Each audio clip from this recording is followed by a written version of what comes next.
आज I am going to teach you कि to infinitive की रोल को हम कैसे समझते हैं। किसी भी सेंटेंस में कभी आप देखते हैं कि टू इन्फिनेटिव शुरू में आ रहा है, कभी आ रहा है मेन वर्ब के बाद, तो पहले ये समझना है कि how do we use, where do we use to infinitive, ठीक है।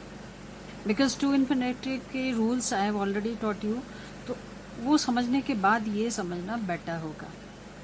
Like first example, to dream big isn't wrong.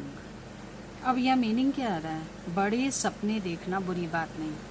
तो ये जो टू वी वन आ रहा है, this is the first word of the sentence, और वो खुद एक सब्जेक्ट का काम कर रहा है, सपने देखना। तो it is acting as the subject of the sentence. तो कभी कभी ये टू इन्फिनेटिव क्या होता है, सब्जेक्ट का काम करने लगता है। तो टू ड्रीम बिग ये पूरा सब्जेक्ट हो गया। उसके बाद हेल्पिंग वर्ब आ रहा है, इजंट, नहीं है। ये क्या शो कर रहा है कि this entire thing is acting as subject. तो बड़े सपने देखना इजंट रॉन्ग, गलत नहीं है। तो ये रॉन्ग क्या है यहाँ पे, it is acting as object, और वो हेल्पिंग वर्ब के बाद आ रहा है। एक्शन यहाँ पे नहीं हो रहा है, इसलिए हम इजंट को मेन वर्ब भी मान सकते हैं, बिकॉज एक्शन नहीं है, there is no action. Wrong क्या है, रॉन्ग इज एडजेक्टिव। और एक तरह से ये भी बोल सकती है सब्जेक्ट को कॉम्प्लीमेंट करना है, सपने देखना क्या है, गलत नहीं है। तो ये कॉम्प्लीमेंट का काम कर रहा है। कॉम्प्लीमेंट आपने मैथ्स में पढ़ा, ये पूरक, ये इसके अर्थ को पूरा कर रहा है। Like he is a king जब आप बोलते हैं, तो ही क्या होता है, सब्जेक्ट होता है क्या है, राजा। तो किंग क्या हुआ, द कॉम्प्लीमेंट, वो ही को पूरा कर रहा है, के अर्थ को पूरा कर रहा है। Likewise this is also acting as complement here. तो एक ही ये रोल है। एक और एग्जाम्पल देखते हैं। To err is human. एक प्रैक्टिस में I had given one question, to err is human. तो अर्र मीन्स गलती करना, अर्र से ही एरर बनता है, तो error is noun, err is verb. To err का मतलब क्या हो गया, गलती करना। इज ह्यूमन, ह्यूमन मीन्स मानव नहीं, मनुष्य, मानवीय स्वभाव है, गलती करना मनुष्य का स्वभाव है।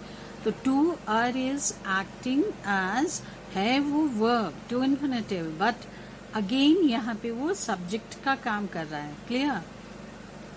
तो एक ही रोल होता है। पहला रोल क्या हो गया कि टू इन्फिनेटिव सब्जेक्ट का काम करता है। दूसरा है कभी कभी वो मेन वर्ब के बाद आता है।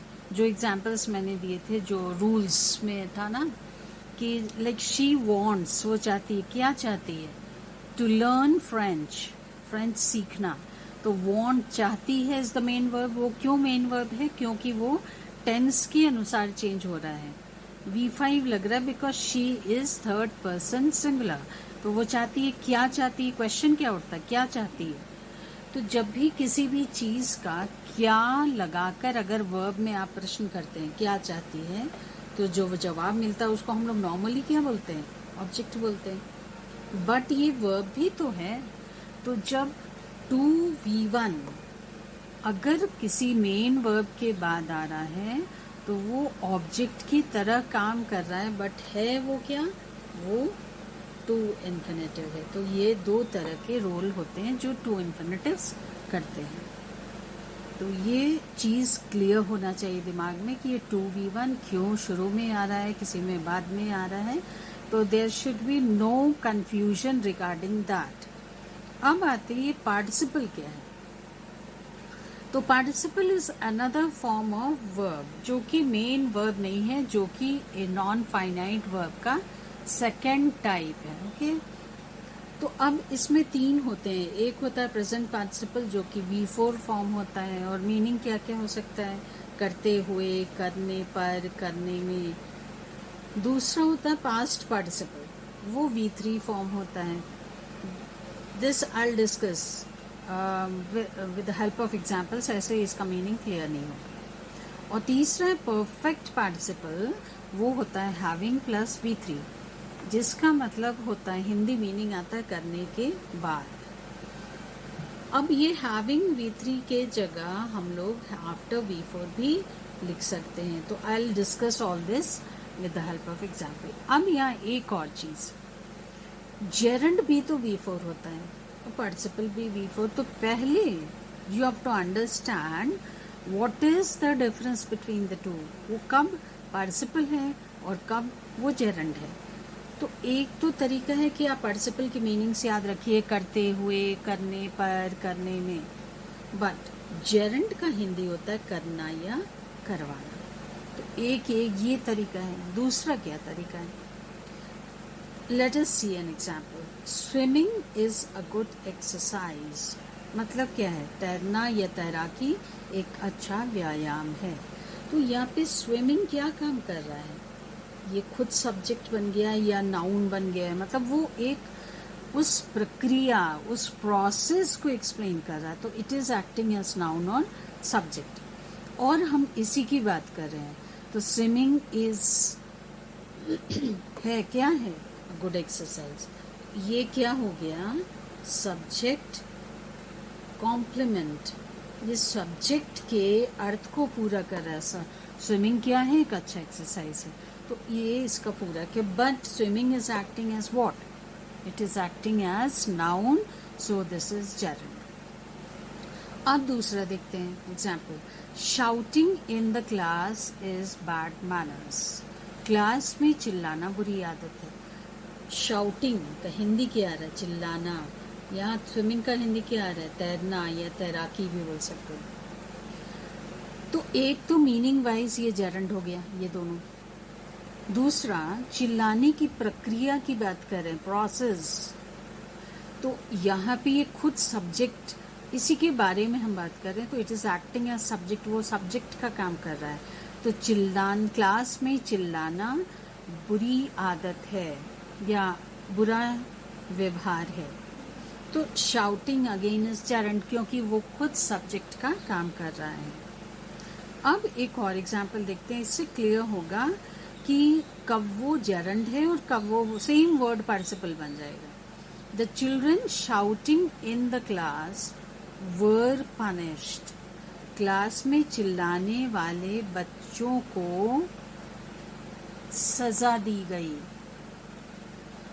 अब इसको इस तरीके से समझते हैं, ये चिल्ड्रन है, कौन से चिल्ड्रन है, वो चिल्ड्रन, ऐसे क्वेश्चन ऐसे आता, कौन से बच्चे, वो जो चिल्लाते हैं।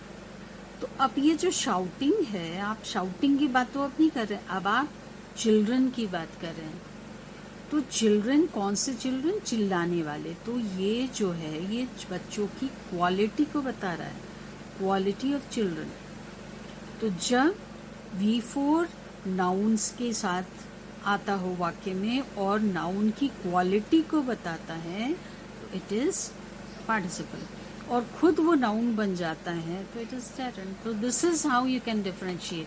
तो पहले ये डिफरेंस समझना बहुत बहुत इम्पोर्टेंट है। इसके बाद वाले वीडियो में I will be teaching you participle, तो at least this should be clear first.